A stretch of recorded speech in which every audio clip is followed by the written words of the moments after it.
1 minute.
Good morning.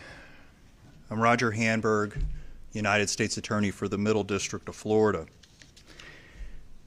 As the United States Attorney, I have the privilege of serving as the Chief Federal Law Enforcement Officer for 35 counties in Florida. Combating violent crime is a top priority of me and my office. During my time as United States Attorney, I've committed an unprecedented number of resources to prosecuting violent criminals. We have seen the results of those efforts, especially here in Orlando. Over the past 3 fiscal years, my office has increased our number of violent crime and firearms cases brought in federal court by more than 75%. During that time frame, federal prosecutors with my office have charged more than 750 defendants with firearm violations, with more than 300 of those defendants being charged in the most recent fiscal year. That is the largest number of firearms violations ever charged in the history of my office in a single year. The United States Attorney's Office is dedicated to this mission of combating violent crime in our community. It is a mission we share with our local, state, and federal law enforcement partners, and I'm pleased today to be joined by several of them. They are Special Agent in Charge Deanne Reuter with the Drug Enforcement Administration, Assistant Special Agent in Charge David Pizzuti with Homeland Security Investigations, and Assistant Special Agent in Charge Joshua Del Manzo with the Federal Bureau of Investigation. Last April, my law enforcement partners and I held a press conference about the brutal murder of Catherine Altragarcia Guerrero de Aguas Vivas. The facts of this case are well known in this community. On April 11th of 2024, she was brutally carjacked, kidnapped, and murdered. Her body and car were burned, and the perpetrators robbed her of $170,000 of drug proceeds. Last April, I told the community that the law enforcement response to this horrific crime would be swift, and that's what happened. Within a week of the carjacking and murder, warrants were issued for the arrest of 3 persons of interest: Jordanish Torres Garcia, Giovanni Crispo Hernandez, and Kevin Omar Ocasio Justiano. Within 2 weeks of the carjacking and murder, all of those defendants were arrested, and they are now being held in federal custody. None of them are out on bond. When I announced the first set of federal charges in this case, I made 2 points regarding how this federal investigation was going to be conducted. First, I stated that we would not be limiting our investigation to the carjacking and murder. Our investigation has been and will continue to be thorough, methodical, comprehensive, meticulous, and unrelenting. When we find a violation of federal law that we can prove in federal court, we will charge it, regardless of whether it ties directly to the carjacking and murder. A second point that I made is that we're not going to limit the individuals who are charged in this case to the 3 persons of interest who were first identified. If we find evidence of a federal violation in the course of this investigation, we are going to pursue it, and that is exactly what we have done. I'm here today to update the community about the federal investigation. Last week, a federal grand jury sitting here in Orlando returned a 16-count indictment that holds 7 individuals accountable for criminal offenses that occurred over a 4-year span. The federal violations that have been charged in that indictment include conspiracy, robbery, firearms violations, drug trafficking, carjacking, kidnapping, and arson. The indictment tells a story of drug trafficking, money laundering, and the violence that those activities bring about. The murder of Miss Aguavivas was not a random act. It is a story that began in 2020 and that played out 4 years later with her brutal murder. Jordanish Torres Garcia is alleged to be the person who shot and killed Miss Aguavivas. Back in 2020, Torres Garcia was involved in a different crime, a drug trafficking conspiracy with Giovanni Crispo Hernandez and his girlfriend, Monica Sibyl Romero Soto. The 3 of them are alleged to have been involved in bringing cocaine into Central Florida and dealing in the proceeds from those drugs. And there was a lot of it. More than 5 kilograms of cocaine being brought into this community for further distribution. But those 3 individuals were not alone in this conspiracy. Torres Garcia has a brother, Sonic Torres, who was also involved. Sonic Torres has already pled guilty to engaging in that conspiracy in federal district court in Georgia. As a result of his guilty plea in that case, my office cannot legally charge him here again for that same crime. But we can ensure, and we will ensure, that he'll be held accountable for the additional crimes that he committed in this district. And crimes there were. Torres Garcia, Crespo Hernandez, and Sonic Torres developed a relationship while they were drug conspirators. They trusted each other, and they decided to partner together with each other and 4 others to commit armed robberies in this community. One of their conspirators was someone who Torres Garcia knew would be interested in committing robberies because the 2 of them had previously partnered on 2 attempted robberies in the past. That individual was Kevin Omar Ocasio-Justiano. Back in the summer of 2022, Ocasio-Justiano purchased law enforcement tactical gear. You heard that right, law enforcement tactical gear from a local store in Central Florida. His purpose in doing this? To assist in conducting home invasion robberies, robbing people in their homes. Ocasio-Justiano tried to put that tactical gear to use a couple weeks later.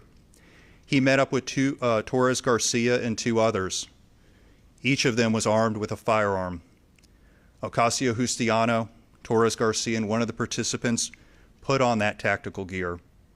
They then waited to get word from another conspirator as to when they would be able to conduct that home invasion robbery. That time, that moment didn't come. Eventually, the conspirator called and said there was not going to be a robbery that day. But there was one later that summer, in August 2022, when they were successful. In that occasion, Ocasio-Justiano worked with the conspirator to set up a robbery of a known drug dealer.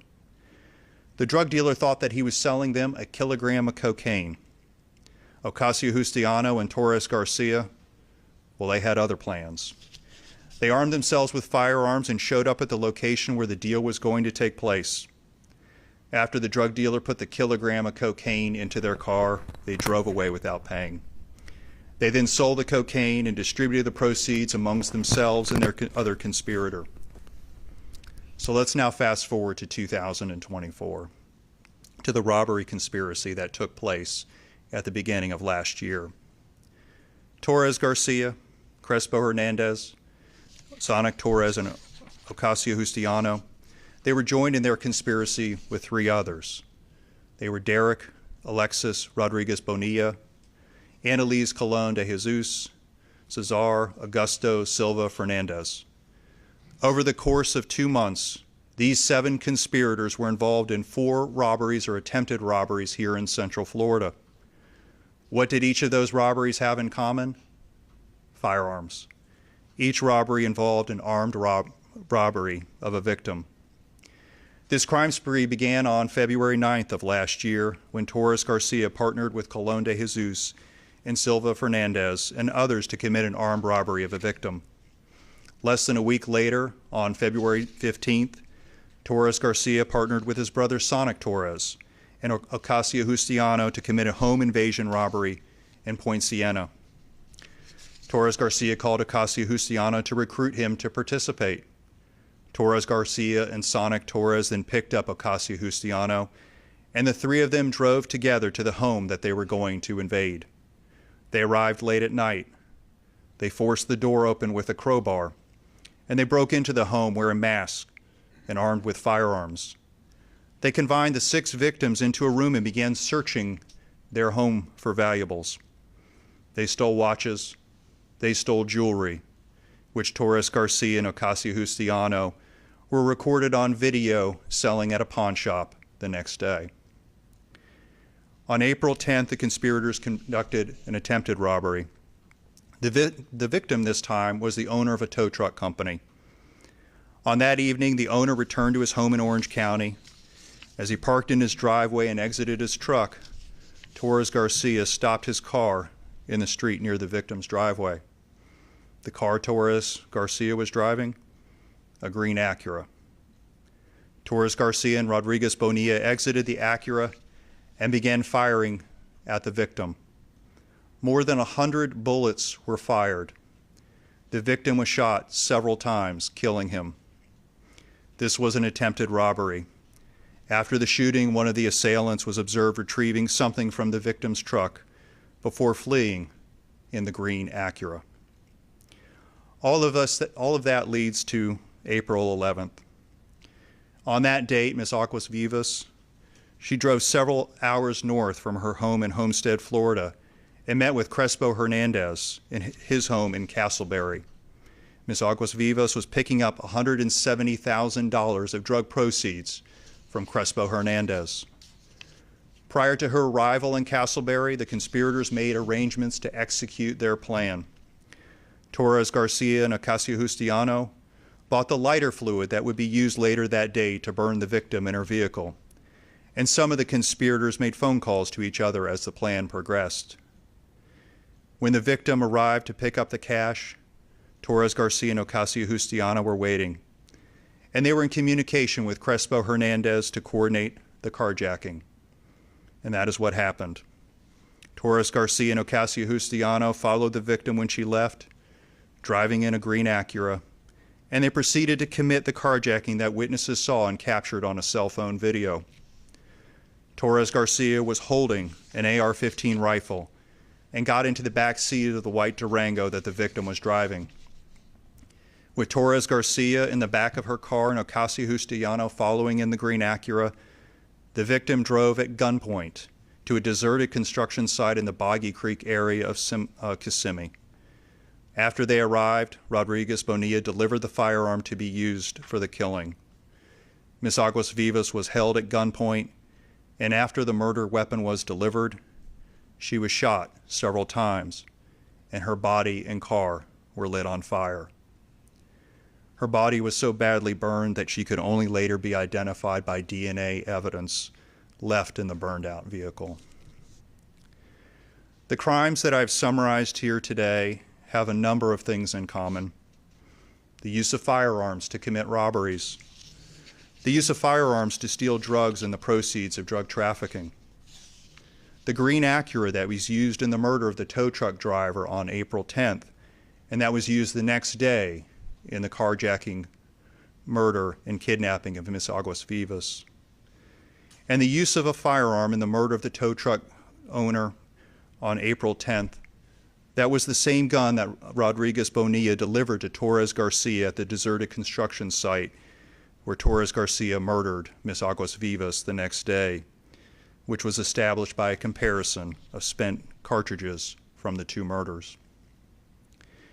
Since our press conference last April, one of the questions that members of the media have asked my office is about Ms. Aguas Vivas' husband, Miguel Angel Aguas Vivas Luzardo.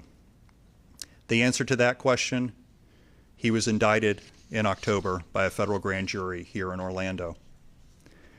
Last April, I explained why my office and our law enforcement partners would not be limiting our investigation to the carjacking or murder or to the defendants who had already been charged. It is because what I have seen and because what we have seen in so many other federal prosecutions, which is that violence and drug trafficking, they go hand in hand. And that is what happened in this case with Ms. Aguas Vivas' murder. I mentioned before that we believe that she was murdered after picking up $170,000 in drug proceeds. A federal grand jury has now charged her husband with being a money launderer for drug traffickers. As set out in his federal indictment, it is alleged that Miguel Aguas Vivas was involved in a money laundering conspiracy that started in March and continued at least through the date of his wife's death. The indictment alleges that he and his conspirators traveled to and from Orlando for the purpose of obtaining bulk cash, that the bulk cash was transported to Miami and other locations in southern Florida, that Miguel Aguas Vivas arranged for money drops to provide the bulk currency to others who would convert the cash into cryptocurrency that was delivered to drug traffickers, that he was paid a monetary commission for laundering funds, and that his laundering was done for the benefit of drug traffickers. As seen in the summary that I've provided here today, the murder of Catherine Aguas Vivas involved drugs, it involved money laundering, it involved armed robbery, and it involved violence. But it was not an isolated incident. The perpetrators of her murder have a long history of violence that they often committed in partnership with one another and other conspirators. As set out in the federal indictments that have been returned in connection with this investigation, 8 defendants are alleged to have committed 9 different crimes that are charged in 20 different counts in 3 different federal indictments. The indictments include 2 drug trafficking conspiracies, a money laundering conspiracy, a robbery conspiracy, 4 robberies or attempted robberies, a firearms possession offense involving a murder, another murder, a carjacking, a kidnapping, and arson.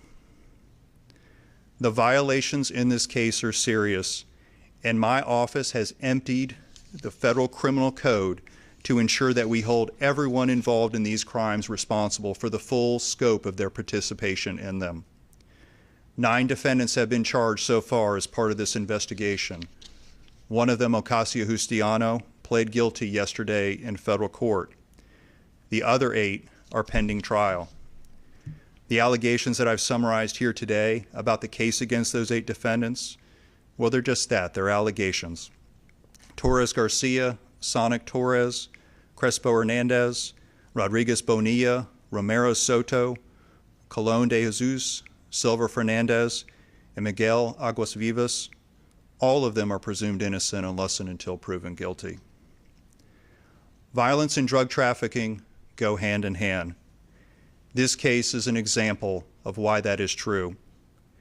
Because of that, my office and our law enforcement partners, we will not rest, and we are not done yet. Our investigation continues, and our law enforcement partners are committed to following up on each and every lead.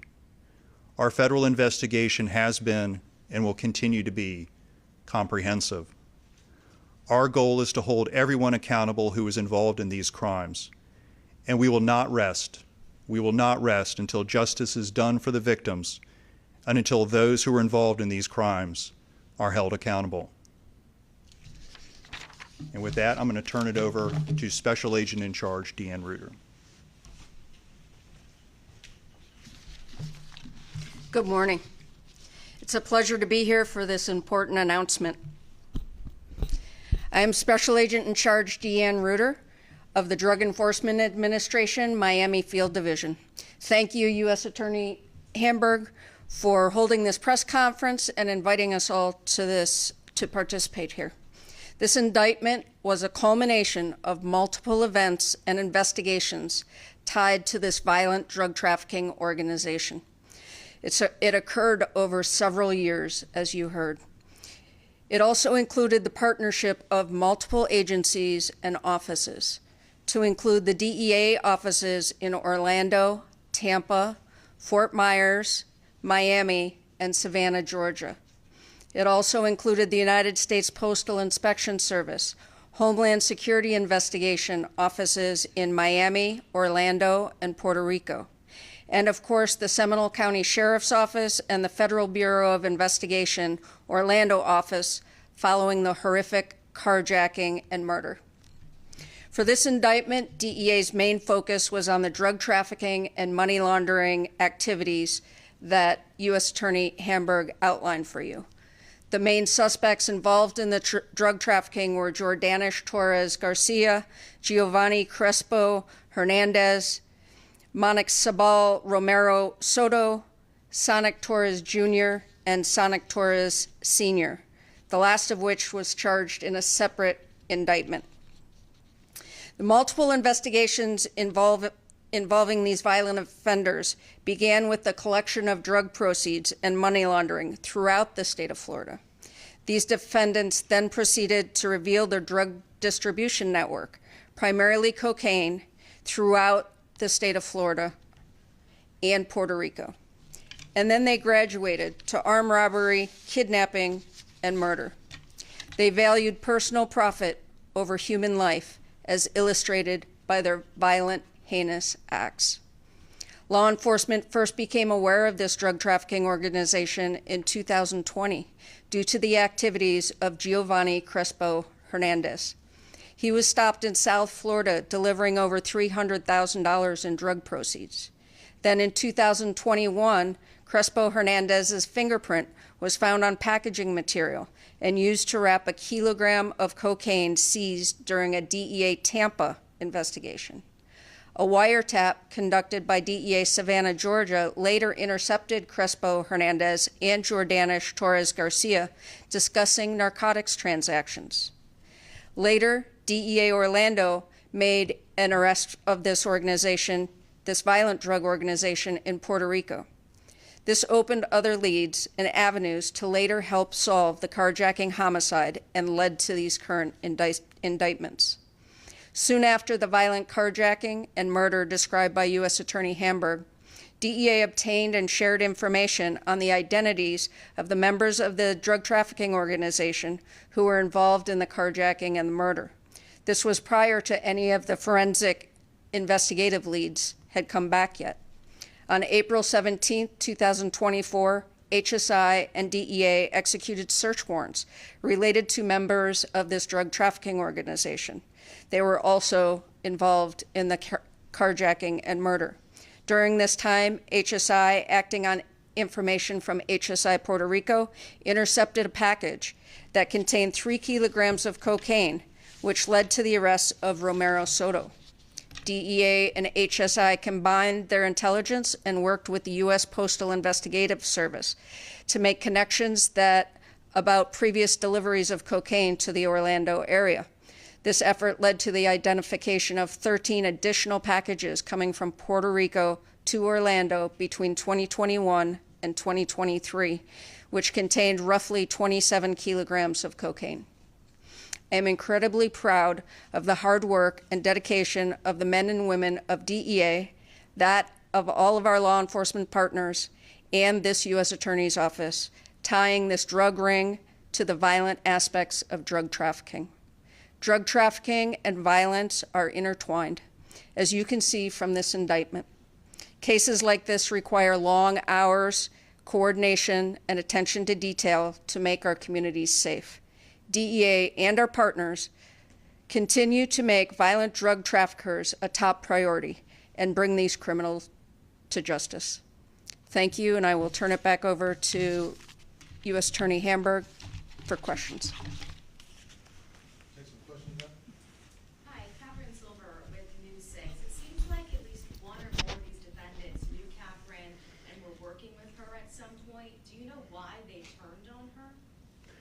Well, so one of the things that I wanted to do as part of this investigation was to tell as full of a story as we can to find out the context for her murder. Because when it first happened, we have this horrific murder that we can see on a cell phone video of someone being carjacked in broad daylight. And part of the mission that we've had on this case is to be able to tell the story through evidence as to how we got to that point. And how we got to that point was the individuals, as alleged in this case, have a long history of violence. They have a long history of targeting individuals for robbery, for trying to steal things from them. Why on that particular occasion they decided to follow through and murder her, that's something that will have to come out as the case proceeds in federal court. But we certainly see the pieces of it. You know, we see the lighter fluid. We see the victim being driven to a desolate, location. And we see the efforts to try to hide who she was by lighting her on fire and lighting the car on fire. Based on my experience, it certainly seems like they didn't want to witness to the robbery they had just committed. Why they made that choice, and I will tell you, criminals make choices. They make criminal choices. And I can tell you, after doing this for 2 decades, I can't always make sense of what their choices are. But we're going to do our very best to hold them accountable for the choices that they made in their prosecutions in federal court. Are any of the suspects undocumented immigrants? Not that I'm aware of. If the DEA and HSI had been looking into this drug trafficking ring and was aware of these robberies from years past, why were all of these people not incarcerated prior to this murder happening? I think you need to separate out the robberies from the drug trafficking and money laundering activity. I'm not aware of us. So the robberies, what I've asked the team to do is to go back and find out every piece of evidence that we can to see any pattern of violence that we've been able to do. I can tell you these agencies do not look the other way, when there's violent crime. So I can tell you that they've been proactive, and I think this case is a good example of that. I want to follow up with that. Maria Serrano with Spectrum News Yes. in Orlando. I know you guys had said that law enforcement became aware of one of the perpetrators in 2020, a few years ago. Did you guys, and some of that wiretapping happened, did law enforcement continue on with that until 2024, before that brutal murder? So what I can say about our investigations is we have a number of investigations that we conduct on a regular basis. And then what the law enforcement agencies do is they conduct those investigations, and if we get to the point where it's appropriate to bring federal charges, we will bring federal charges with the eye towards recognizing that, as I've said, violence and drug trafficking go hand in hand. And so we're always looking to disrupt and dismantle drug trafficking organizations. But I think the answer to your question is going to play out in federal court. There was at least one filing that mentioned that you guys wanted to keep some things not disclosed yet or still under wraps, not published yet. Do you think that there could be more people added to this indictment? I don't know what document you're talking about. There was one I saw yesterday asking for some of these to remain sealed. Okay. Published, I think, on the 10th. Okay. Well, I don't know the specific document that you're talking about, but what I can tell you, and I think Special Agent in Charge Reuter's comments really, so when I stand here and I talk about this case, I summarize the work that a lot of people have done over a long period of time, and I do it in 15 or 20 minutes. And I think hopefully what you get from that and what you get from Special Agent in Charge Reuter's comments is these organizations are like spider webs. And when I say that the investigation continues, it's because these individuals are linked to other people. And you can hear it in some of the descriptions of some of what we talk about. We talk about packages, being delivered. And what I can tell folks is, yeah, we're going to follow up on each and every one of those leads. I don't expect this to be the end of the story. I wanted to tell the story to the point as the best we could right now in federal court. But I think it's a story that's going to continue because we are committed, and the investigators on this case are committed to seeing this through and holding everyone accountable, because this level of brutality and violence is something that's going to get the full response of the United States government. That's what it's gotten, and that's what it's going to continue to receive. It seems like it was one crime after the other, and these people got away with one thing and then the next, and then they switched from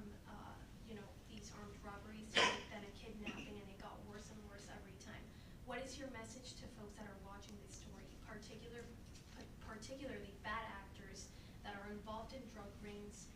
It looks like these people didn't think they were going to get caught. What's your message to those? Well, the message that I have is I've been a member of this law enforcement community here in Central Florida for over 20 years, and there's no finer set of investigators. And if you commit violence in this community, you're going to get the full attention of the local authorities, the state authorities, and the federal authorities. And we are going to do our very best to work together to hold people accountable.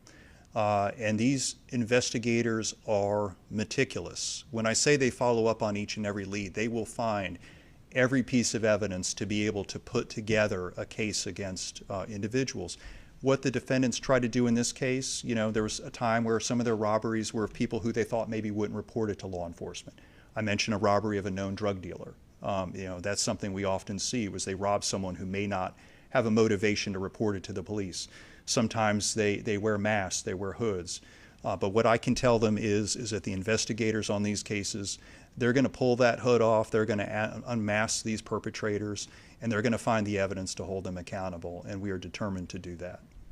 We've learned a lot about the key players in this case, the ones who were directly tied to the carjacking and the killing, but some of the newer people who have now been indicted, like the Cesar Silva Fernandez and Annalise Colonde Jesus, they're facing also some conspiracy to commit robbery charges. Do you believe they were linked to Catherine's robbery and killing, or some of the other previous robberies?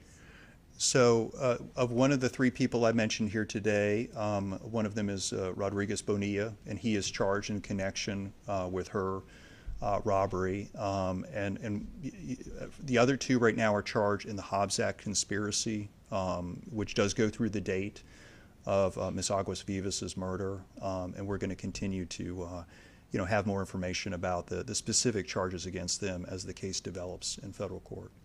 Some of these people had been arrested in the past. So Justiniano was arrested in 2022 on drug charges, and we know Hernandez, as you mentioned, was caught in 2020. So I kind of have a two-part question about that. One of that being, what's that like for you when you see them just go back and return immediately to the same crimes that they were arrested before?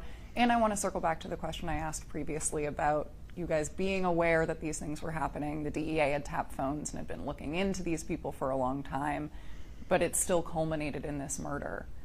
So I'm wondering, what's that like for you? It's got to be frustrating. And then also, why weren't they rearrested sooner if you guys knew that they were participating in this drug ring?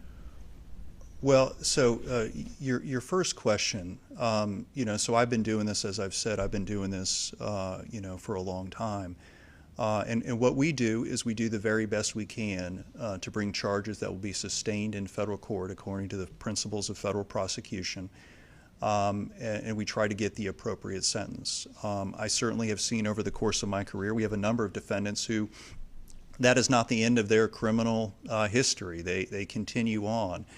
And we do the best we can to prioritize those cases, to prosecute the people who we think are the drivers of violent crime in our community. And I can tell you that we have a number of investigations that we conduct on a regular basis, and the type of questions that you're asking in terms of whether we can bring charges, whether we should bring charges, how we bring charges. I'm always in admiration of the law enforcement agencies and the prosecutors on these cases, because those aren't always simple questions to do.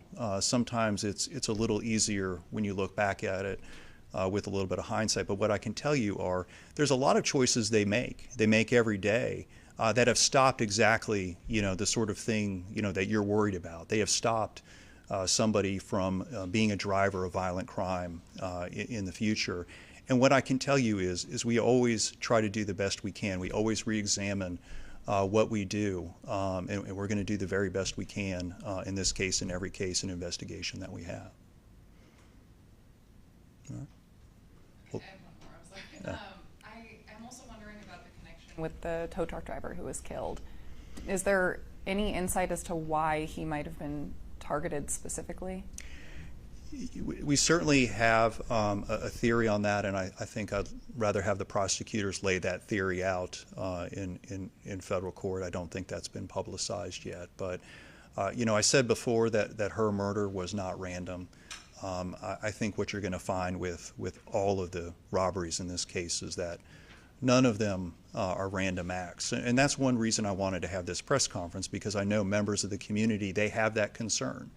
If I'm at a stoplight at an intersection in broad daylight, am I going to get carjacked? And what I want people to know is that in this particular case, it was not a random act that victim was carjacked. And I think we're going to see that with the other robberies as they play out in federal court.